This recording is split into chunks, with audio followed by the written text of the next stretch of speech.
Jaya Radha Madhava Punya Bihari.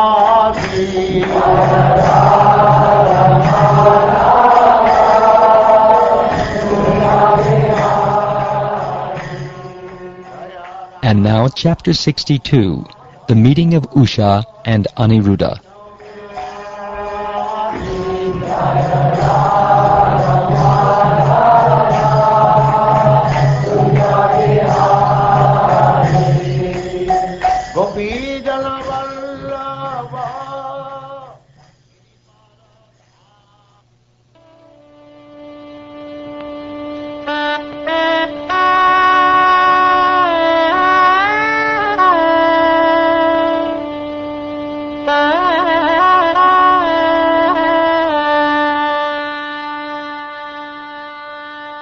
King Pariksit said, "The best of the Yadus married Banasura's daughter, Usha, and as a result a great fearsome battle occurred between Lord Hari and Lord Shankara. Please explain everything about this incident, O most powerful of mystics." Bana was the oldest of the 100 sons fathered by the great saint Bali Maharaj, who gave the whole earth in charity to Lord Hari when he appeared as Vamanadev. Banasura, born from Bali's semen, became a great devotee of Lord Shiva. His behavior was always respectable, and he was generous, intelligent, truthful, and firm in his vows. The beautiful city of Shonitapur was under his dominion. Because Lord Shiva had favored him, the very demigods waited on Banasura like menial servants. Once, when Shiva was dancing his Tandava Nritya, Bana especially satisfied the Lord by playing a musical accompaniment with his 1,000 arms. The Lord and Master of all created beings, the compassionate refuge of his devotees, gladdened Banasura by offering him the benediction of his choice.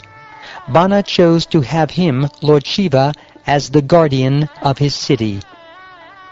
Banasura was intoxicated with his strength. One day, when Lord Shiva was standing beside him, Banasura touched the Lord's lotus feet with his helmet, which shone like the sun, and spoke to him as follows. He said, "O Lord Mahadev, I bow down to you, the spiritual master and controller of the worlds. You are like the heavenly tree that fulfills the desires of those whose desires are unfulfilled. These 1,000 arms you bestowed upon me have become merely a heavy burden. Besides you, I find no one in the 3 worlds worthy to fight. Eager to fight with the elephants who rule the directions, O primeval Lord, I went forth, pulverizing mountains with my arms, which were itching for battle. But even those great elephants fled in fear."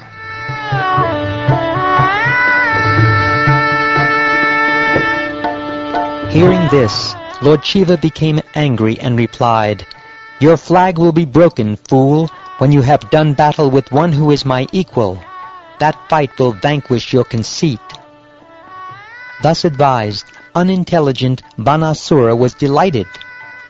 The fool then went home, O king, to wait for that which Lord Girisha had predicted, the destruction of his prowess. In a dream, Bana's daughter, the maiden Usha, had an amorous encounter with the son of Pradyumna, though she had never before seen or heard of her lover. Losing sight of him in her dream, Usha suddenly sat up in the midst of her girlfriends, crying out, "Where are you, my lover?" She was greatly disturbed and embarrassed. Banasura had a minister named Kumbanda, whose daughter was Chitralekha. A companion of Usha's, she was filled with curiosity, and thus she inquired from her friend. She asked, "Who are you searching for, O fine-browed one? What is this hankering you're feeling? Until now, O princess, I haven't seen any man take your hand in marriage." "In my dream, I saw a certain man who had a dark blue complexion, lotus eyes, yellow garments, and mighty arms. He was the kind who touches women's hearts. It is that lover I search for. After making me drink the honey of his lips, he has gone elsewhere, and thus he has thrown me, hankering fervently for him, into the ocean of distress. I will remove your distress. If he is to be found anywhere in the 3 worlds, I will bring this future husband of yours who has stolen your heart. Please show me who he is. Saying this, Chitralekha proceeded to draw accurate pictures of various demigods, Gandharvas, Siddhas, Charanas, Panagas, Daityas, Vidyadharas, Yakshas, and humans. O king, among the humans, Chitralekha drew pictures of the Vrishnis, including Shurasena, Anakadundubi, Balaram, and Krishna. When Usha saw the picture of Pradyumna, she became bashful, and when she saw Aniruddha's picture, she bent her head down in embarrassment. Smiling, she exclaimed, "He's the one. It's him." Chitralekha, endowed with mystic powers, recognized him as Krishna's grandson, Aniruddha. My dear king, she then traveled by the mystic skyway to Dwarka, the city under Lord Krishna's protection. There she found Pradyumna's son, Aniruddha, sleeping upon a fine bed. With her yogic power, she took him away to Shonitapur, where she presented her girlfriend, Usha, with her beloved. When Usha beheld him, the most beautiful of men, her face lit up with joy. She took the son of Pradyumna to her private quarters, which men were forbidden even to see, and there enjoyed with him. Usha worshipped Aniruddha with faithful service, offering him priceless garments, along with garlands, fragrances, incense, lamps, sitting places, and so on. She also offered him beverages, all types of food, and sweet words. As he thus remained hidden in the young lady's quarters, Aniruddha did not notice the passing of the days, for his senses were captivated by Usha, whose affection for him ever increased. The female guards eventually noticed unmistakable symptoms of romantic involvement in Usha, who, having broken her maiden vow, was being enjoyed by the Yadu hero, and showing signs of conjugal happiness. The guards went to Banasura and told him, "O king, we have detected in your daughter the kind of improper behavior that spoils the reputation of a young girl's family. We have been carefully watching over her, never leaving our posts, O master, so we cannot understand how this maiden, whom no man can even see, has been corrupted within the palace." Very agitated to hear of his daughter's corruption, Banasura rushed at once to the maiden's quarters. There he saw the pride of the Yadus, Aniruddha.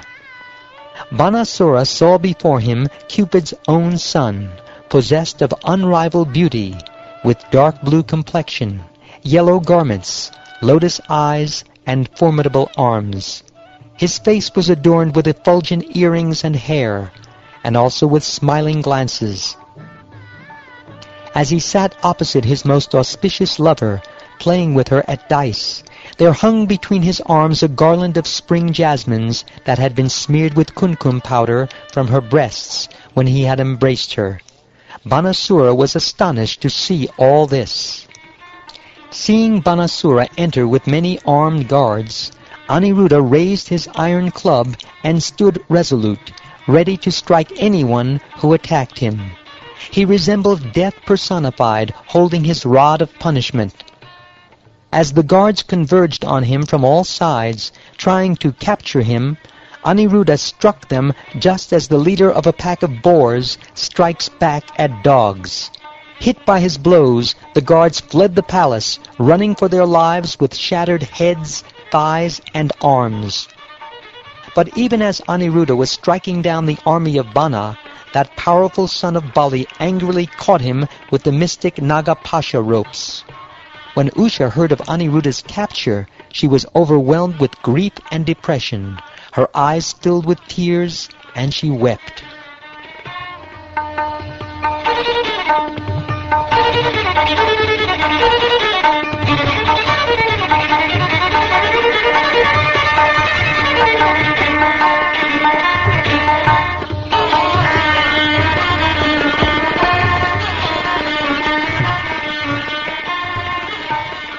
Thus ends the 62nd chapter of the 10th canto of the Srimad Bhagavatam, entitled The Meeting of Usha and Aniruddha.